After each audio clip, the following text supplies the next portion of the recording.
Enzo Recto, kalaban ang katiwalian at kasinungalingan, kakampi sa katotohanan at kabutihan. May malaking rally daw, mga kabunyog, mga kababayan, ang INC. Itataon daw ito, isasabay umano ito sa SONA sa July 27, so State of the Nation Address.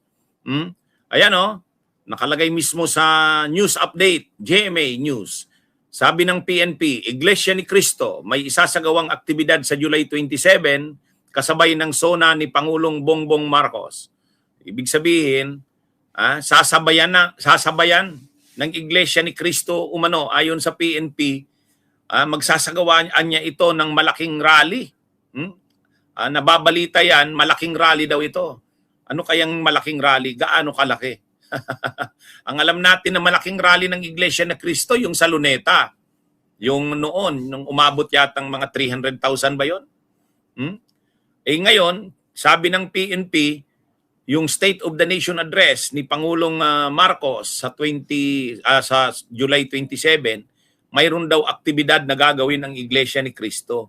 Sasagawa muli ng pagtitipon ang Iglesia ni Cristo sa July 27 kasabay ng ikalimang State of the Nation Address ni Pangulong Ferdinand Marcos Jr. Ito ang kinumpirma ni PNP Chief General Jose Melesio Nartates Jr. sa ambush interview sa Campo Crame. Ayon kay Nartates, makikipag-ugnayan sila sa Iglesia ni Cristo sa gagawin nilang pasasalamat at sa lugar na pagdarausan nito. Pagtitiyak naman niya, magbibigay ng seguridad ang PNP sa aktibidad na base sa kanilang pagtaya na posibleng aabot hanggang 100,000 ang mga lalahok. Sa ngayon, nakaayos na umano ang traffic arrangement sa Commonwealth Avenue para sa July 27 kung saan magkakaroon din ng zipper lane. Maliban sa pagtatalaga ng no rally zone, mayroon din silang barrier at civil disturbance management na magpapanatili ng kaayusan. Sinabi naman ni Nartates na kailangan makakuha muna ng permit ang INC bago sila payagan sa gagawin nilang aktibidad. Sa Commonwealth, doon lang po sa Santa. We will talk to them kung saan sila ng pasasalamat, and then or nung activity nila will secure because of this tens of thousands naman siguro or 100,000 sa mga attendees ko. Inaabangan ito kasi mga kabunyog, syempre nakakulong na si Marcoleta. Ay alam naman natin na si Marcoleta, identified talaga yan sa Iglesia ni Cristo. Kilalang miyembro yan ng Iglesia ni Cristo. At ayon nga kay Ronald Llamas, ito ang pinakamataas na official ng Iglesia ni Cristo na tumakbo sa eleksyon at nanalo. Kumbaga, ang Iglesia ni Cristo kasi sumusuporta lang sa mga tumatakbong kandidato kung sino ang gusto nilang suportahan. Pero hindi sila nagpapatakbo ng kamiyembro nila. Pero sa pagkakataong ito, pinatakbo ng Iglesia ni Cristo o tumakbo na Iglesia ni Cristo itong si Marcoleta. Tapos ngayon nakakulong. Nakakulong dahil sa kasong plunder. Kinontra din yan ng Iglesia ni Cristo. Nagrally pa nga ang INC tungkol dyan.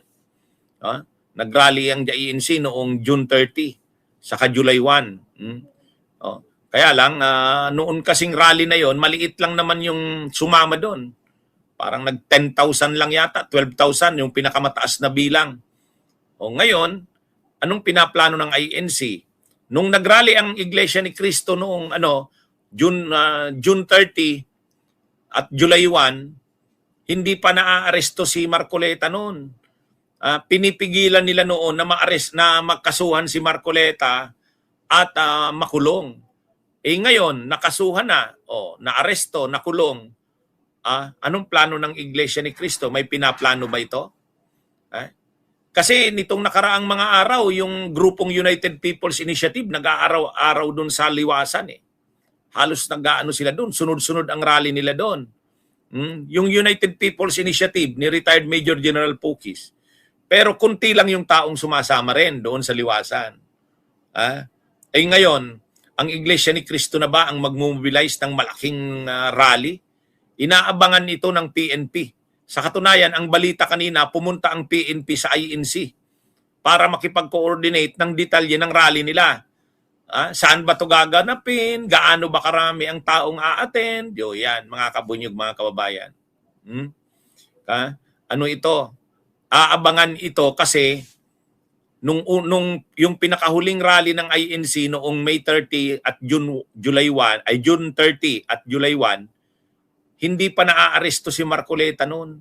Pinipigilan nilang makasuhan at maaresto o makulong si Marcoleta, ay ngayong nakakulong. So magrarally ba ang iglesia para kundinahin ang pagkakakulong kay Marcoleta? Makakuha kaya ito ng malaking suporta sa kanilang iglesia? Sasabayan kaya ito ng mga DDS para gamitin ang rallying ito? Ang mga DDS kasi hindi naman sila nakakapagpatipo ng maraming tao. Ay ang Iglesia ni Cristo, yan ang may miyembro na kaya nilang papagralihin kung gusto nila.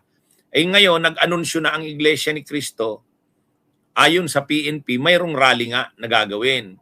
Magpapakita ba? Parang show of force ba ang INC? Ipapakita ba ng INC na na sila? Parang napupuno na sa mga nangyayari. Kasi hindi naman pinapakinggan ng INC.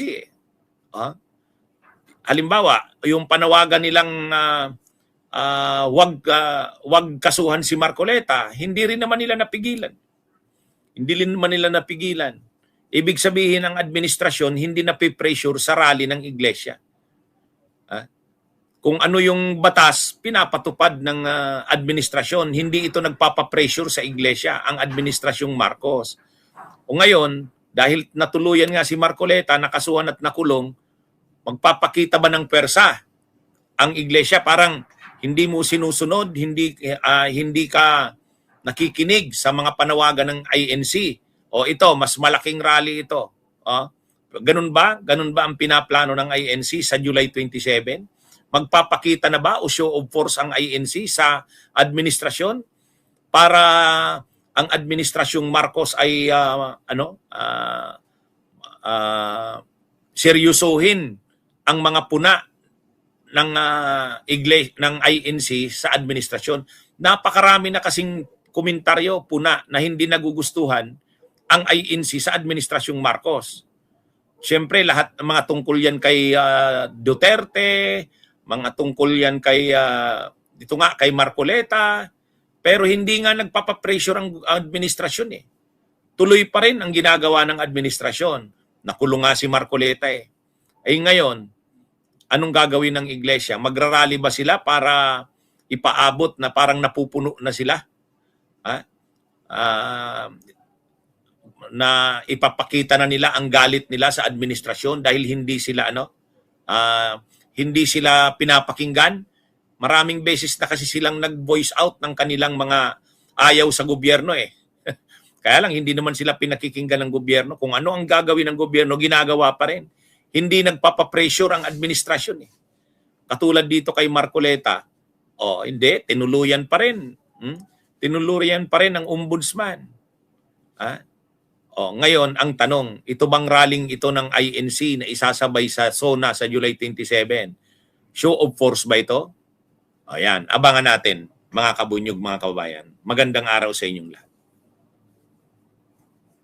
Bunyog, halikan na kasama ka. Bunyog, kapag buklod ay may pag-asa. Luzon, Visayas, Mindanao, isa ang pananaw. Sa bagong Pilipinas ang bunyog isisigaw. Bunyog.